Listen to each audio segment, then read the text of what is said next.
My name is Kareem Abulkwam. I'm the director of Digital Pine Studios and the lead programmer. I'm Allen-Rowan and I'm the level designer.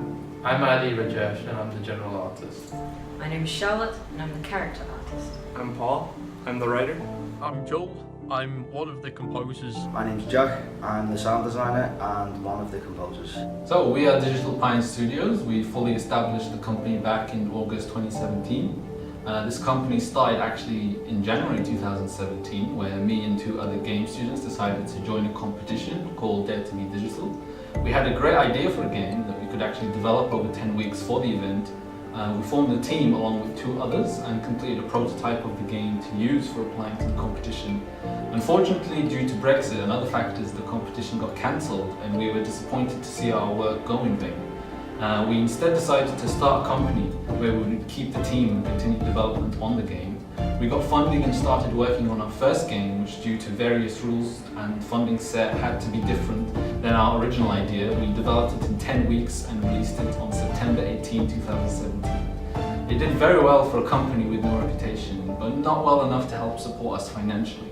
For this reason, we decided our next game had to be much more ambitious and target a much larger market. Thus, this game came to be, and we have been developing it since January 2017. The game we are working on is called Orune. It's a story-heavy 2.5D platformer about a fairy tale land involving a prince and his unique friendship with a dragon. What makes this game unique is how we build the relationship between the player and the dragon. So other games will do this all through kind of the story and the cutscenes primarily. We want to do this differently. We want to do it purely through gameplay, and the way we do that is we give the dragon a procedural AI where he kind of just in the environment does his own thing. The player doesn't actually control the dragon. He just kind of guides him in very little things. That's about it though. And what that allows us to do is have the dragon be his own character, his own, he has his own motivations, his own needs, and it makes him much more unique. And because that's all done through gameplay, it's a lot better. So for example, in one of our levels, one of the puzzles is, say, if you go out and hunt a deer, if the dragon at that point in the story doesn't have enough respect for you, you kind of just go off and eat the deer himself. He's not going to wait for you to get there.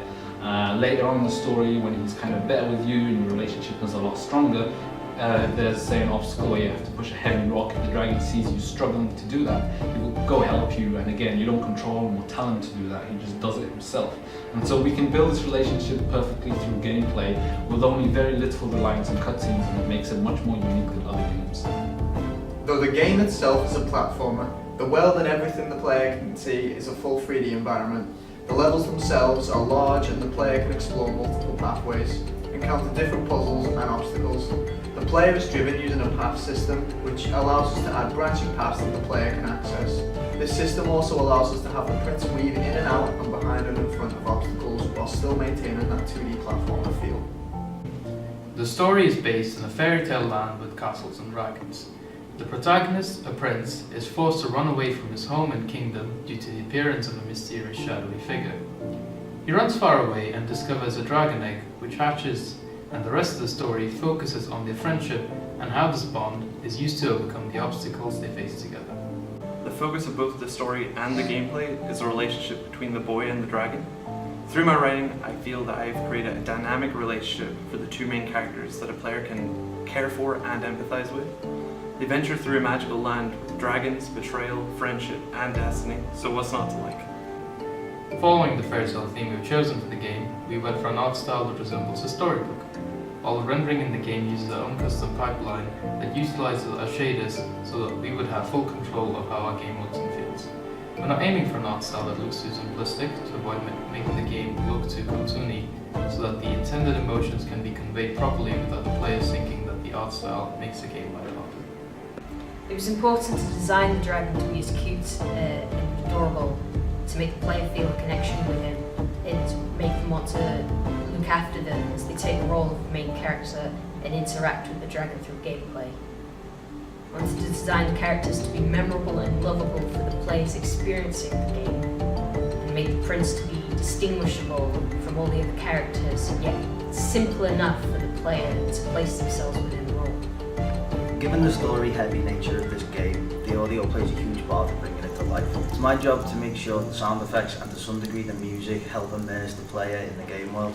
I do this by using audio to mirror the action on screen, as well as using musical cues and associations to convey certain messages about the game state. It's important that the audio has the ability to evolve with the characters and the story, and it's my responsibility to make sure the audio achieves this kind of congruence. The most central part of the game is the story, and the music has to complement that. So you have to incorporate things like leitmotifs to represent the characters and scenarios, which will then be visited later on in the game. So when composing the main theme for the game, I had to be sure to include a bar or two of a melody which can be used to represent the prince before the main theme can then evolve into a larger piece. Embedded in the main theme is also the leitmotif for the dragon. So I managed to get both motifs for the prince and the dragon in the main theme. What you've seen so far of the game is the current prototype we've developed. We're scheduled to enter pre-alpha around May 18 and in alpha by the end of May, and will be in beta by the end of June. So for the release date, we are aiming for September 2018 for PC and January 2019 for PS4, Xbox One, Nintendo and a mobile port.